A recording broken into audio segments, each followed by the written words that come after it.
exploring the endemic nature of the African continent, where traditional medicine has always been on a tailor-made basis.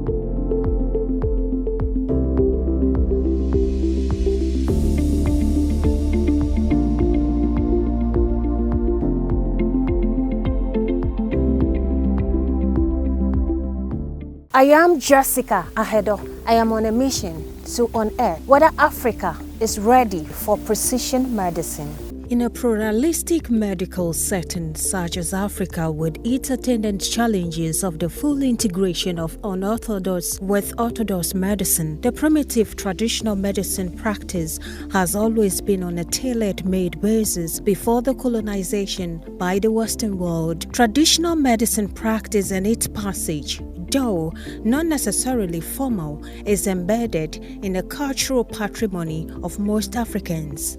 Its accessibility, availability, and affordability, cultural acceptance, and spiritual, religious, and sociological values made them a preferred option than the conventional therapy. In our traditional medical systems, generally, you have various aspects of the system. You have the physical aspect that uses medicinal plants and sometimes animal parts and all those things. Those are the physical aspects. And then you have the spiritual aspect, and then you have the social aspect. So all these aspects are part of the traditional medical system. If you take the typical traditional medical systems, especially in the rural areas, it's still the same. It hasn't changed. But in the cities, because of economic reasons, people commercializing health or plant medicine, the focus has shifted to the physical aspect, and then people are formulating medicinal plants and then selling it. So the focus has shifted significantly to the physical aspect of traditional medicine in the 60s. It's not only economic reasons, because when we were colonized, right, almost all the aspects of the traditional medical systems were considered evil, and to a large extent they were banned by the colonial masters, except that they were not able to go to all the rural settings, so they were practicing it in the rural environment. And when we gained our independence, Kwame Nkrumah tried to revive these medical systems and then form the Association of Traditional Medical Practitioners, and we started seeing some light again. But of late, one of the major driving factor is the economic aspect, and the emphasis is being shifted to the physical, that is the plant medicine. And generally in this modern world, people want scientific things, like this particular Center for Plant Medicine Research. We don't study the spiritual and the other aspect. We scientifically study the medicinal plants. So we are looking at the medicinal plants, the physical aspect. Unfortunately, we are not looking at the other aspect of traditional medicine. Though precision medicine is already in practice in cancer treatment in developed countries, Africa, for that matter Ghana, still battles a technology gap, systemic issues, and the skills in the knowledge of omics. In a study published on Omics Journal of Integrative Biology in 2018 by Nicholas Echo Tomford, School of Medical Sciences, University of Cape Coast, Ghana, and the Pharmacogenomics and Drug Metabolism Research Group, Division of Human Genetics, Department of Pathology, and Institute for Infectious Disease and Molecular Medicine, University of Cape Town, South Africa, scientific legitimacy in utilizing the current technological revolution using biomarker research for personalized herbal medicine will be appropriate and critical for the scholarly convergence achieving the precision medicine goal for most diseases holistically to benefit patients in Africa. About 25% of the current medications that we have came from herbs. So that means that there is some good happening there, and it is working for some people. You take a place like China that has literally established a very strong herbal medical system. They are really practicing it. So in Africa too, it's something that we are probably getting there, especially now that we have herbal clinics in Ghana, for instance, where most of the people who are there are trained, at KNUST and all that. So there is that interplay between orthodox medicine and herbal medicine, where whatever precision medicine model that we apply to orthodox medicine can actually also be applied to herbal medicine. We have quite advanced technologies that are available. We have what is commonly known as the omics, so we are looking at genomics, proteomics and all that. And these are technologies that have been validated in the orthodox system. If that same technology can be validated in the herbal system, right, then we are looking at a situation where it is so easy now to marry the two, right? So if we are able to take, let's say,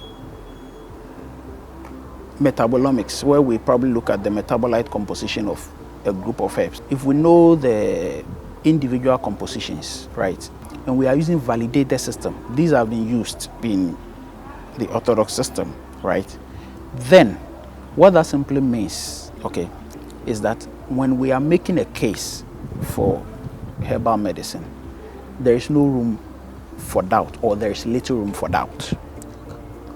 Okay, there is little room for doubt, because now in terms of precision medicine, it is being validated, and so when you are treating someone, there is enough evidence and enough data to be able to use in the herbal medicine context. All that I was trying to put across over there is that if we use the current technologies that are available the same way we apply to orthodox systems to herbal medicine, then it is easy to marry the two and practice precision medicine in both angles, whether orthodox or herbal system. What are the likely challenges that we are to face of which we should be thinking, personalizing medicine, looking at the cohort of the disease we have as a continent? It is not as complex as it looks. Okay, it's not as complex as it looks.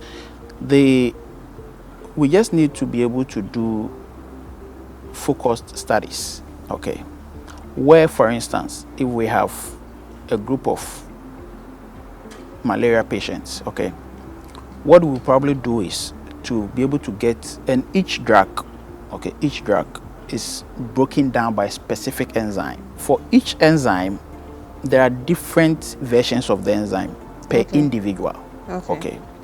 So if you, let's say you take 20 malaria patients, okay, and you are giving them, let's say, artemether-lumefantrine, they are all going to react to that drug differently. Yeah. Okay. So at the genomic level, one of the things we can look at is that, okay, let's look at the enzymes, okay, that break down artemether-lumefantrine for each individual. Then you are going to realize that maybe for a group of them, out of the 20, okay, some of them will probably break down the enzyme so fast that they are not probably going to benefit so much. And you are going to get those who break it down normally, okay? And you get those who probably take such a long time to break it down. Precision medicine relies heavily on bioinformatics integration, an individual's molecular profiles, also known as omics, and environmental exposures to bring about a holistic understanding of the best intervention. But a fewer number of Africans are able to afford training in bioinformatics, even though hopes are high of bridging the gap of omics in Africa, for that matter Ghana, someday.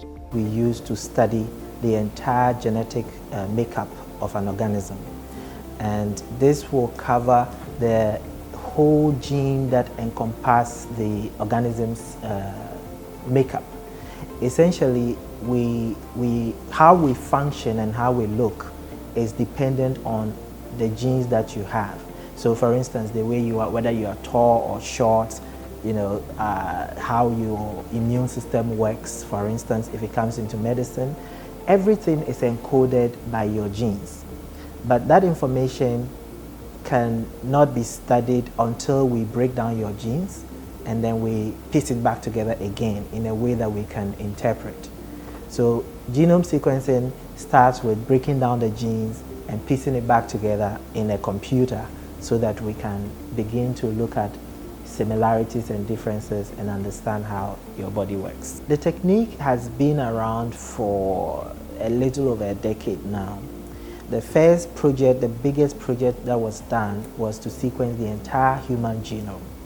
So if you take the human genome, for instance, it's made up of, if I were to write it out in the letters of the alphabet, you would have about 6 billion characters. That information contains your susceptibility to disease. It contains some information about, even to some extent, how long you will live. So everything is in the genome. Of course, the environment and other things play a role, but your genome has a big role to play in your entire function. In Africa, this is now catching up with us. We are now beginning to take full advantage of the capabilities of genome sequencing because for once the technology is gradually becoming accessible in our part of the world, and we are getting more people trained that are able to both do the data generation and also the data analysis. It is very, very computationally intensive, so you need highly trained people to do it. And this is why Africa is now getting into this era.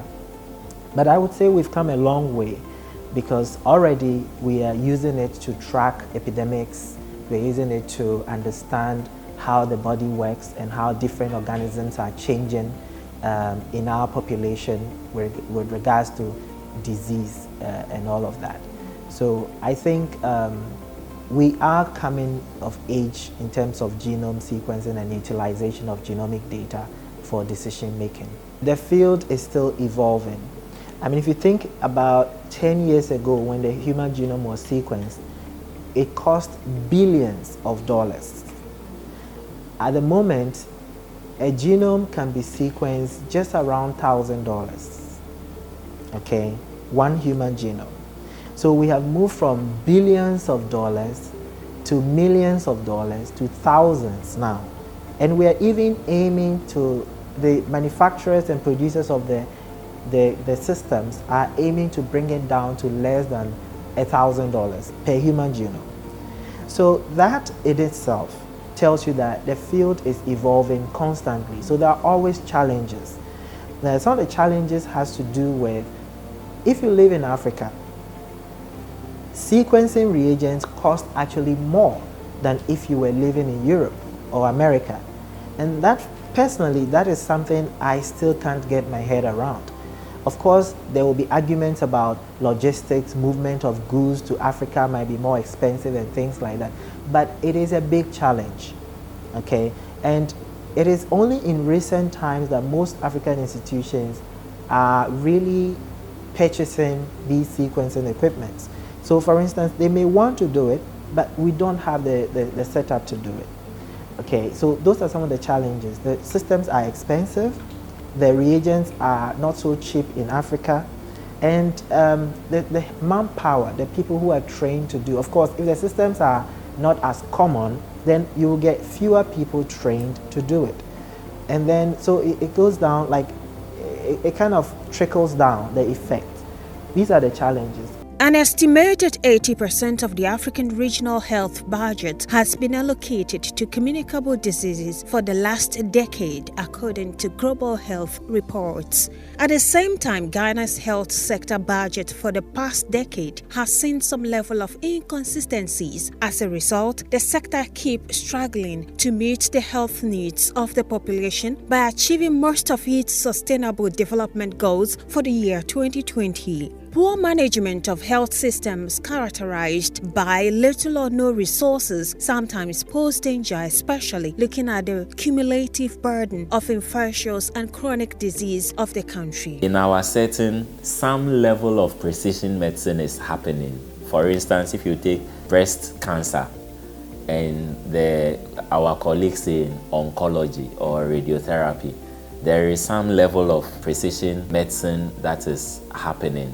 And even for breast cancer, how many people are able to afford? So there is the cry that the National Health Insurance should absorb the treatment of breast cancer and then chemos, etc. So, I mean, these becomes some of the challenges. But I think in every appropriate society, there should be some level of safety so that people of minority, people who are not well-to-do, can be appropriately supported in times such as this. So, I mean, when we talk about the costs, I mean, I think that is where the policymakers come in again, and the reference to policy that I make, because other than that, it will be less than about 10-15% of the population that can properly afford. And the remaining about 80-85% might not be able to afford, but they would need it to live, or they would need it to improve their quality of life. You also cannot discuss precision medicine also without regulation. See, regulation is key. Regulation is ensure that we are all doing the right thing. All the players in the system, so this way the healthcare system, every actor is doing the right thing. The provider, even the patients, we are all doing the right thing. If we have to do X, we ensure that we are doing X. You have equipment to do X. Most often, I mean, another is still the breast cancer. People advertise breast cancer treatment. You go to those offices in quotes, and there is virtually nothing.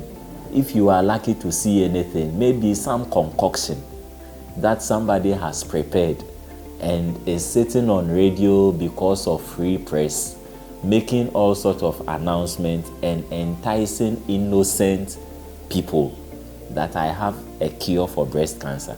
So regulation will ensure that such charlatans are out of the space, so that if you have a particular condition, you are going to the appropriate place for treatment.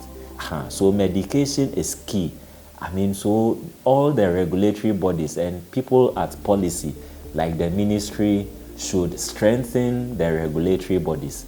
The Health Facilities Regulatory Agency, the Medical and Dental Council, the Nursing and Midwifery Council, the Allied Health Professions Council, Psychology Council, plenty. All the regulatory bodies would have to be properly strengthened so that our healthcare regulation, we are more proactive than being reactive. So in 2014, the Ghana's national medicine policy was reviewed and renamed to New Medicine Policy with the aim to actualize the government's commitment towards the goal of ensuring universal access to affordable essential medicines to ensure quality care for all persons.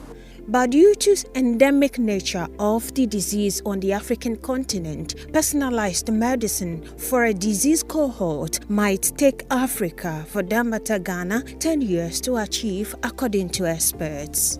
For Black people, it is good to start with the directives before you go into any other medicine. So that is what we did to change our standard treatment guidelines. They respond better as first-time medicines for diuretics. So we did that, and then the treatment guidelines were changed to steer us away from using other medications, which we now know that Black people do not respond to adequately. So we changed the treatment, and the change also brought a very huge reduction in cost, because the medicines we were using, although they gave some responses, but then they were very expensive medicines. So when we changed, we saw a drastic reduction in the cost of medication for hypertensives. Technology is everywhere now. Everywhere we are using technology. We do, when you go to hospital, the labs, everything is now technology. Formerly, it was just you telling your herbalist what you were feeling. But now technology has helped to really make the diagnosis very precise. So we have to go into technology. We cannot stay back in the Middle Ages where we chanted and all that. So technology is also helping. But personalized medicines, I wish that we, even in the herbs that were used previously, now even the herbal practitioners, they are using the labs to do the diagnosis properly so that they can get the specific diagnosis, and then they can treat according to that diagnosis. WHO, we changed our treatment guidelines for cancer, breast cancer treatments, from one medicine to trastuzumab. That was a really expensive medicine. So the African countries were complaining that they cannot afford this medicine. But it was realized that this was a very good medication, looking at the genetics of women, that it would help them to recover quickly. So that is why WHO added that medicine to the treatment, the WHO essential medicines list. But many countries were against it because it was very, very expensive. But when you are doing personalized medicine, it's a bit, you get a bit on the high cost. You will get high because you are doing individual.